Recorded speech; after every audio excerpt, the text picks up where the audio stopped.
Hello दोस्तों, स्वागत है आप सबके अपने यूट्यूब चैनल में। तो दोस्तों, क्लास 12 का जो आप सबका सेंटर परीक्षा चल रहा है ना, तो ये हमारे पास हिंदी का ओरिजिनल पेपर है। इस पेपर में जितना ऑब्जेक्टिव प्रश्न दिया गया है ना, सभी ऑब्जेक्टिव का आंसर बेहतरीन तरीका से आप सबको बता दे रहे हैं। आप सब अपना ऑब्जेक्टिव का आंसर मिला लीजिए, कितना आप सबका प्रश्न सही हुआ है। चलिए स्टार्ट करते हैं। एक नंबर प्रश्न देखिए, एक नंबर प्रश्न है कि प्रतिष्ठा शब्द का विशेषण क्या होगा। तो ऑप्शन नंबर इसका सी हो जाएगा, प्रतिष्ठित हो जाएगा। चलिए, एक का सी हो जाएगा। दो नंबर प्रश्न के पुस्तक शब्द का विशेषण क्या होगा। तो ऑप्शन नंबर इसका ए हो जाएगा, पुस्तकीय हो जाएगा। ठीक है, जो इसका आंसर नीचे होगा ऑप्शन नंबर इसका ए हो जाएगा। ठीक है, चलिए, दो का आंसर ऑप्शन नंबर ए हो जाएगा। तीन नंबर प्रश्न के नमक शब्द का विशेषण क्या होगा। तो नमकीन, ऑप्शन नंबर इसका बी हो जाएगा। चलिए, चार नंबर प्रश्न के सरोवर शब्द का संधि विच्छेद है। तो ऑप्शन नंबर इसका डी हो जाएगा, सर प्लस वर हो जाएगा। चलिए, पांच नंबर प्रश्न की ओर चलते हैं। देखिए, पांच नंबर प्रश्न के निम्नलिखित में कौन दीर्घ स्वर संधि का उदाहरण है। तो ऑप्शन नंबर इसका डी हो जाएगा, गिरिंद्र। चलिए, छह नंबर प्रश्न के पंचम शब्द का संधि विच्छेद है। तो ऑप्शन नंबर इसका ए हो जाएगा, पम प्लस चम। चलिए, सात नंबर प्रश्न है कि दुरात्मा शब्द का संधि विच्छेद है। तो ये ऑप्शन नंबर इसका डी हो जाएगा, दुह प्लस आत्मा। ठीक है, ऑप्शन नंबर इसका डी हो जाएगा। सात का आंसर ऑप्शन डी हो जाएगा। चलिए, आठ नंबर प्रश्न की ओर चलते हैं। चलिए, आठ नंबर प्रश्न के निम्नलिखित में कौन शुद्ध शब्द है। तो आधीन है, ऑप्शन नंबर इसका डी हो जाएगा। चलिए, नौ नंबर प्रश्न के निम्नलिखित में कौन शब्द द्वंद्व समास का उदाहरण है। द्वंद्व कहने का मतलब कि दोनों प्रधान हो, बीच में हाइफन का चिन्ह यानी माइनस जैसे ऐसे चिन्ह लगा रहता है, उसी को द्वंद्व समास कहते हैं। जैसे कि माता पिता दोनों आदमी प्रधान है, नदी नाला दोनों प्रधान है, बीच में हाइफन का चिन्ह लगा रहता है, वही क्या होता है, द्वंद्व समास होता है। पहचानने का यह टेक्निक है, जो ऑप्शन नंबर इसका ए हो जाएगा। शिव पार्वती दोनों प्रधान है, ऑप्शन नंबर ए हो जाएगा। चलिए, यहाँ पे 10 नंबर प्रश्न की ओर चलते हैं। देखिए, 10 नंबर प्रश्न के पसेरी शब्द में कौन समास है। देखिए, पसेरी यानी पसेरी कहने का मतलब पसेरी यानी यानी पांच आ जा रहा है, पांच यानी द्विगु हो जाएगा। ऑप्शन नंबर इसका सी हो जाएगा। 10 का आंसर ऑप्शन नंबर सी हो जाएगा। ठीक है, चलिए, 11 नंबर प्रश्न के निम्नलिखित में कौन शब्द अधिकरण तत्पुरुष समास का उदाहरण है। तो ये 11 का आंसर ऑप्शन डी हो जाएगा, नाराधम हो जाएगा। चलिए, यहाँ पे 12 नंबर प्रश्न की ओर चलते हैं। देखिए, 12 नंबर प्रश्न के उपकुल शब्द में कौन समास है। उपकुल यानी अव्ययी भाव समास हो जाएगा, ऑप्शन नंबर इसका सी हो जाएगा। चलिए, 13वां प्रश्न है कि आचार शब्द का विलोम क्या है। तो ये 13 का आंसर ऑप्शन सी हो जाएगा, अनाचार हो जाएगा। ठीक है, चलिए, यहाँ पे 14वां प्रश्न है कि तिमिर शब्द का विलोम क्या है, यानी प्रकाश हो जाएगा। ऑप्शन नंबर इसका डी हो जाएगा। 15वां प्रश्न है कि कुरूप शब्द का विलोम क्या है। तो कुरूप शब्द का विलोम हो जाएगा ये स्वरूप हो जाएगा, जो ऑप्शन नंबर इसका बी हो जाएगा। चलिए, 16 नंबर प्रश्न के सूर्योदय हुआ और अंधेरा जाता रहा किस वाक्य का उदाहरण है। तो संयुक्त वाक्य, ऑप्शन डी हो जाएगा। चलिए, ये 17 नंबर प्रश्न के निम्नलिखित में कौन शुद्ध वाक्य है। तो ये मैं नावों पर सवार था, ऑप्शन नंबर इसका डी हो जाएगा। 18 नंबर प्रश्न के नदी में बहता हुआ पानी कौन पदबंध है। तो ये संज्ञा पदबंध है, ऑप्शन नंबर इसका ए हो जाएगा। 19वां प्रश्न है कि कुबेर शब्द का पर्यायवाची है। तो ये यश राज हो जाएगा, ऑप्शन नंबर इसका बी हो जाएगा। चलिए, 20 नंबर प्रश्न की ओर चलते हैं। देखिए, 20 नंबर प्रश्न है कि कुबेर, यहाँ पे देखिए ये है 20, गणेश शब्द का पर्यायवाची है।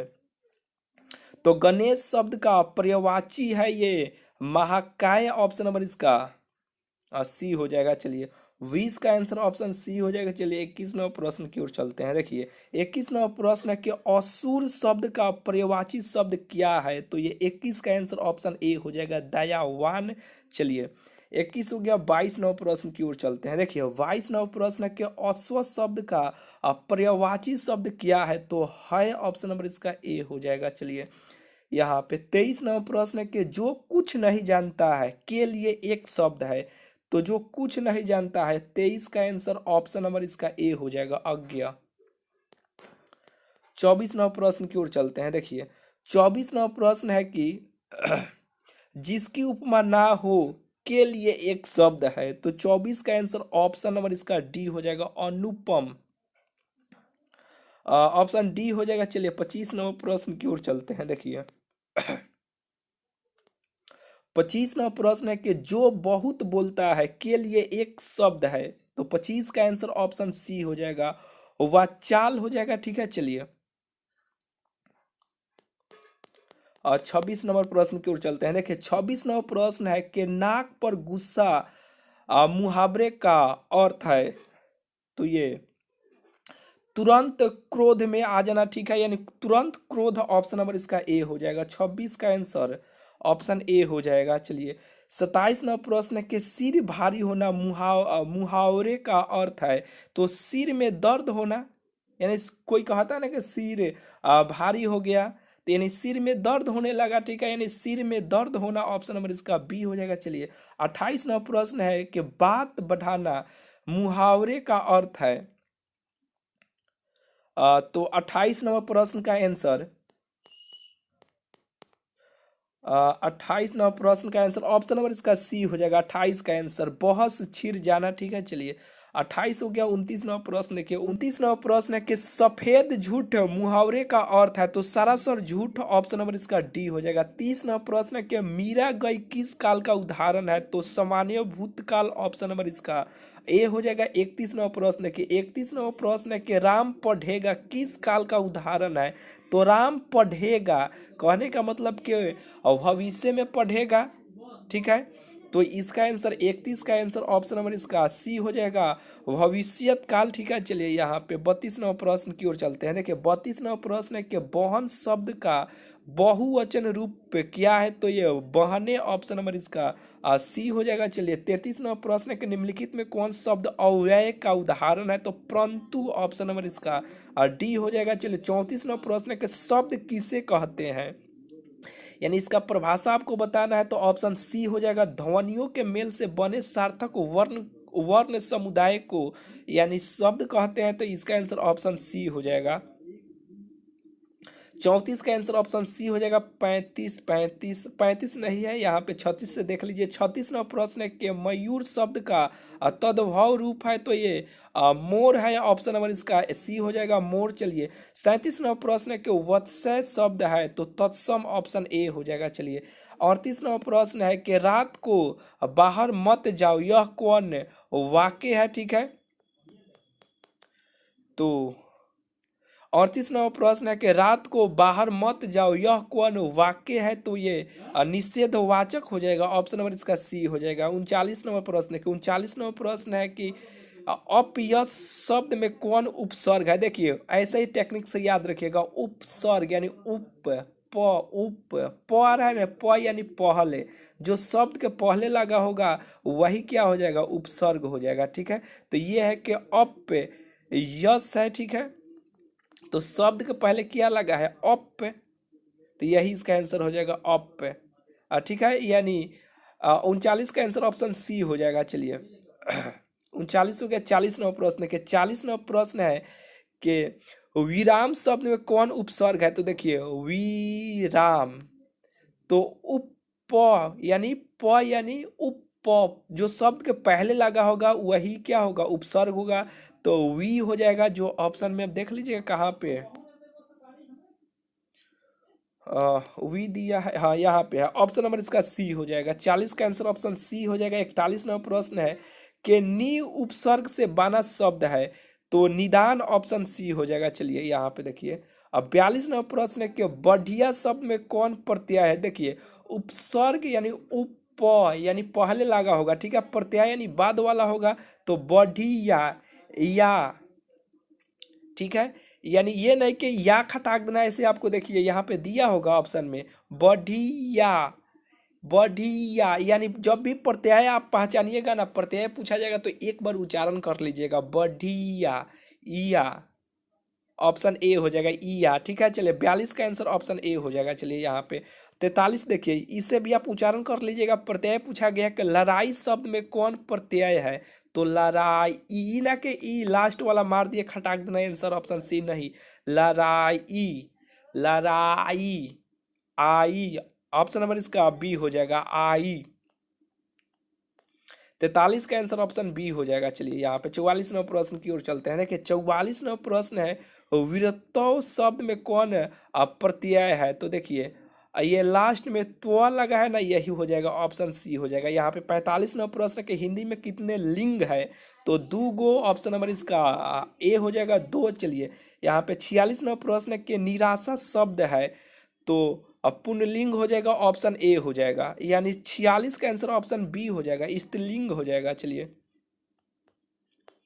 46 का आंसर ऑप्शन बी हो जाएगा। चलिए 47वां प्रश्न की ओर चलते हैं। देखिए 47वां प्रश्न है कि अनुमान शब्द क्या है, तो 47 का आंसर ऑप्शन ए हो जाएगा, पुल्लिंग हो जाएगा। ठीक है, चलिए 47 हो गया। 48वां प्रश्न के चांदी शब्द क्या है, तो 48 का आंसर ऑप्शन ए हो जाएगा, पुल्लिंग है। ठीक है, चलिए 49वां प्रश्न देखिए, 49वां प्रश्न है कि हिंदी में कुल कितने सर्वनाम है। ये नहीं कि सर्वनाम के भेद नहीं पूछा गया कि सर्वनाम कितने प्रकार के होते हैं, हिंदी में कुल कितने सर्वनाम है, तो 11 गो है, जो ऑप्शन बी हो जाएगा। चलिए 49 का आंसर ऑप्शन बी हो जाएगा। चलिए 50वां प्रश्न की ओर चलते हैं। देखिए 50वां प्रश्न है, उसका सिर खुज लाता है, इस वाक्य में कौन क्रिया है, तो 50 का आंसर ऑप्शन ए हो जाएगा, अकर्मक हो जाएगा। यहाँ पे 51वां प्रश्न की ओर चलते हैं। देखिए 51वां प्रश्न है, यहाँ पे है, बालक पेड़ से गिरा में कारक है, तो ये 51 का आंसर ऑप्शन नंबर सी हो जाएगा, आपादान कारक हो जाएगा। चलिए यहाँ पे 52वां प्रश्न के 52वां प्रश्न के हे नाथ मेरी सहायता करो किस कारक का उदाहरण है, तो ये 52 का आंसर ऑप्शन नंबर इसका बी हो जाएगा, संबंध कारक हो जाएगा। ठीक है, चलिए यहाँ पे देखिए 53वां प्रश्न है कि शुक्रवार शब्द में शुक्रवार शब्द में कौन संज्ञा है, तो ये व्यक्तिवाचक संज्ञा है। ठीक है, यानी ऑप्शन ए हो जाएगा। काम कीजिए, देखिए मेरे भाई, आपको 100 गो में से 50 गो ऑब्जेक्टिव का आंसर आपको बताना है, तो जितना काम है उतना आपको बता दिए, 2-4 गो बेसी ये बता दिए। ठीक है, एक काम कीजिए, आप गूगल में जाइए, गूगल में लिखिएगा रैंकर स्टडी सेंटर, इसी चैनल का नाम आप लिखिएगा रैंकर स्टडी सेंटर, वो ऑफिशियल वेबसाइट आ जाएगा, यानी गूगल कहने के मतलब क्रोम में जाके आप लिखिएगा रैंकर स्टडी सेंटर, वो ऑफिशियल वेबसाइट आ जाएगा। उस वेबसाइट में हम आप सबको 1 से लेकर पूरा 100 ऑब्जेक्टिव का आंसर वहाँ पे अपडेट कर दे रहे हैं। ठीक है, वहीं पे पेपर भी डाल देंगे, पूरा सब्जेक्टिव का भी आंसर वहीं पे डाल देंगे, वहाँ से आप लोग देख लीजिएगा। और इस वीडियो के डिस्क्रिप्शन में टेलीग्राम ग्रुप का लिंक है, टेलीग्राम ग्रुप में जरूर आप सब जुड़ जाइएगा। ठीक है, वहाँ पे सबसे पहले हर चीज़ इन्फॉर्मेशन आप सबको मिलता रहेगा। ठीक है, चलिए मिलते हैं फिर आप सबसे अगले वीडियो में।